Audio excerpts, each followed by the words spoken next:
Hey guys, welcome back. र आज चाहिँ हामी इनुमेरेसन नयाँ टपिक हेर्दैछौँ है।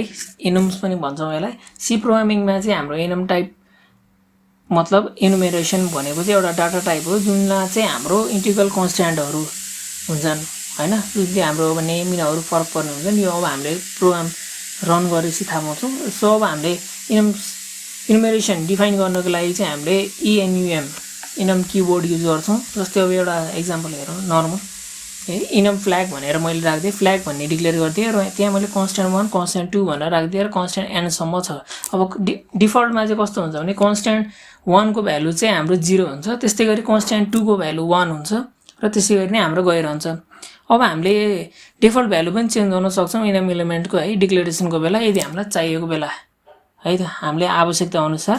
सो यहाँ मैले इनम स्विट भनेर क्रिएट गरेँ, तासको भ्यालु। र अब नर्मल त हाम्रो डिफल्ट भ्यालुमा चाहिँ क्लब भनेको 0 नै हुन्थ्यो स्टार्टिङ भ्यालु, डायमन्ड्स चाहिँ हाम्रो 1 हुन्थ्यो खास गरी। तर यहाँ चाहिँ मैले के गरिदिएँ भने डायमन्डलाई 10 राख्दिएँ, हर्ट्सलाई 20 राख्दिएँ र स्पिडलाई 3 राख्दिएँ। यहाँ मैले चाहिँ आफ्नो भ्यालुहरू राखिदिएँ है। जब हामीले इनम्स डिफाइन गर्छौँ त्यति बेला चाहिँ हाम्रो डाटा टाइप क्रिएट हुन्छ स्ट्रक्चरमा जस्तै है त। अब इनम भेरिएबल क्रिएट गरौँ है त। इनम भेरिएबल क्रिएट गर्नको लागि चाहिँ कस्तो हुन्छ भने हामीले एकचोटि इनम टाइप डिक्लेयर गरिसकेपछि त्यसबाटै हामीले इनम भेरिएबल क्रिएट गर्न सक्छौँ। अब त्यसको लागि पनि दुईटा मेथड छ, एउटा मेथड र दुईटा मेथड दुईटै देखाउँछु।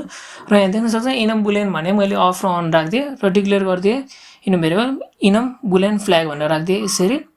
र यहाँ मैले एकै लाइनमा यो माथि हामीले दुई लाइनमा गरेको काम यही एकै लाइनमा गरिदिएको छौँ। र हरेक यो दुईटै एक्जाम्पलमा चाहिँ हाम्रो कस्तो छ भने भेरिएबल चाहिँ हाम्रो फ्ल्याग भन्ने केमा छ इनम बुलेन टाइपमा है। यहाँ मैले फ्ल्याग डिक्लेयर गरेको छु इनम बुलेन टाइपमा।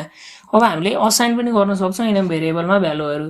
त्यसको लागि चाहिँ हाम्रो मैले इनम बुलेन र अफ अन राखिदिएँ र फ्ल्याग डिक्लेयर गर्दिएँ र फ्ल्यागलाई चाहिँ मैले अन भनेर यहाँ असाइन गरिदिएँ है। अब यहाँ कस्तो भने फ्ल्याग भेरिएबलमा त अब हामीले एउटा कि त अर्को भ्यालु लिने थियो नि त, दुईवटा भ्यालुमा एउटा चुज गर्नुपर्ने थियो नि त अफ या त अनमा। तर मैले चाहिँ यहाँ के गरिदिएँ भने अनलाई नै मैले डिफल्ट गराइदिएँ।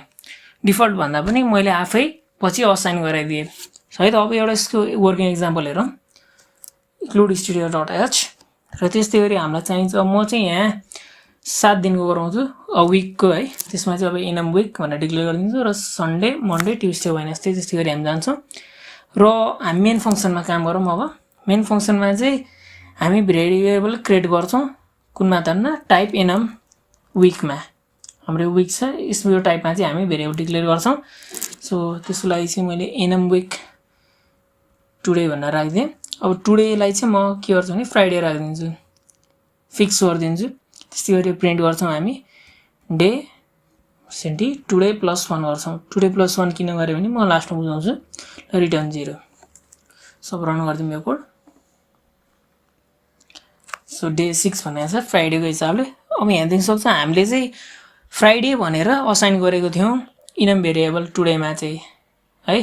टुडेमा चाहिँ हामीले फ्राइडे भनेर राखिदियौँ। त्यस्तै गरी अब फ्राइडे भनेको चाहिँ हाम्रो इनम कन्स्ट्यान्ट हो जुन चाहिँ 5 सँग इक्वल छ भन्नाले अब 0 1 2 3 4 5 त्यसरी। त्यस्तै गरी अब टुडे +1 राख्दाखेरि चाहिँ हाम्रो के भयो भने 6 आउने भयो नि त। यसरी काम हुन्छ। र अर्को एउटा इक्जाम्पल पनि हेर्छौँ। त्योभन्दा अगाडि चाहिँ हामीले इनम किन युज गर्ने त भनेर बुझ्छौँ है त। अब इनम युज गर्नको लागि चाहिँ हामीले कस्तो भने इनम भेरिएबल चाहिँ यदि हामीसँग एउटा कुनै एउटा सेट छ पोसिबल भ्यालुहरूको हैन, हामीले थाहा भएको कुराहरूको भ्यालुहरूको सेट छ भने त्यसमा कुनै एउटा निकाल्नु पर्यो भने चाहिँ हामीले इनम युज गर्छौँ। र यदि हामीलाई सबै पोसिबल भ्यालुहरू पनि थाहा छ अनि भेरिएबलले के लिन्छ भने पनि थाहा छ भने चाहिँ हामीले त्यस्तो बेला पनि इनम युज गर्न सक्छौँ। किनभने त्यो इनम युज गर्दाखेरि चाहिँ हाम्रो कोड एकदम रिडेबिलिटी एकदम राम्रो हुन्छ हैन, रिड गर्न सजिलो हुन्छ। सब एउटा लास्ट एक्जाम्पल हेरौँ। लास्ट एक्जाम्पल चाहिँ म एउटा कुनै तासको गर्छु। तासमा चाहिँ कार्ड स्विट्सहरू भनेर राखिदिन्छु इनम स्विट भनेर राखिदिएँ। र त्यसमा के हुन्छ त क्लब डायमन्ड हर्ट र स्पेड। त्यस्तै गरी अब मेन फङ्सनमा हामी काम गर्छौँ। मेन फङ्सनमा चाहिँ म इनम स्विट कार्ड भनेर डिक्लेयर गरिदिन्छु स्विट कार्ड भनेर। अब कार्ड हो नि त। त्यस्तै गरी अब हाम्रो स्विच केस युज गर्छौँ। स्विच केसमा चाहिँ मतलब कार्डमा इक्वल टु हर्ट राखिदिउँ पहिला र त्यसपछि हामी स्विच केसमा काम गर्छौँ। स्विच केसमा चाहिँ एक्सप्रेसन हाम्रो कार्ड भइहाल्यो अनि कार्डमा चाहिँ हाम्रो क्लब केस क्लबको लागि चाहिँ print F card is club. त्यस्तै गरी अब हामी डायमन्ड स्पेड र हर्टको लागि पनि त्यही गरिदिन्छौँ है। यु क्यान सी स्पेड हर्टको लागि पनि हामीले गरेका छौँ। र रिटर्न 0 सो हामी हरेक उसमा केसमा चाहिँ ब्रेक गरेर आउँछ है, ब्रेक गर्नु पर्छ नि, किनभने छोटा छोटा केस छ नि त हाम्रो त। सो एकचोटि रन गरिदिउँ। सो कार्ड इज हर्ट्स त्यो सक्नुहुनेछ है। यहाँ चाहिँ अब हामीलाई थाहा छ कि कुनै चारवटामा एउटा कार्ड आउँछ भन्ने हामीलाई फिक्स छ नि त, क्लब, डायमन्ड, हर्ट या त स्पेड। यस्तो गेजमा चाहिँ हामीले इनम युज गर्न एकदम बेटर हुन्छ। र आजलाई यति नै गाइज, हामी अर्को भिडियोमा चाहिँ प्री प्रोसेसरहरू हेर्नेछौँ सी प्रोग्रामिङको। Thank you.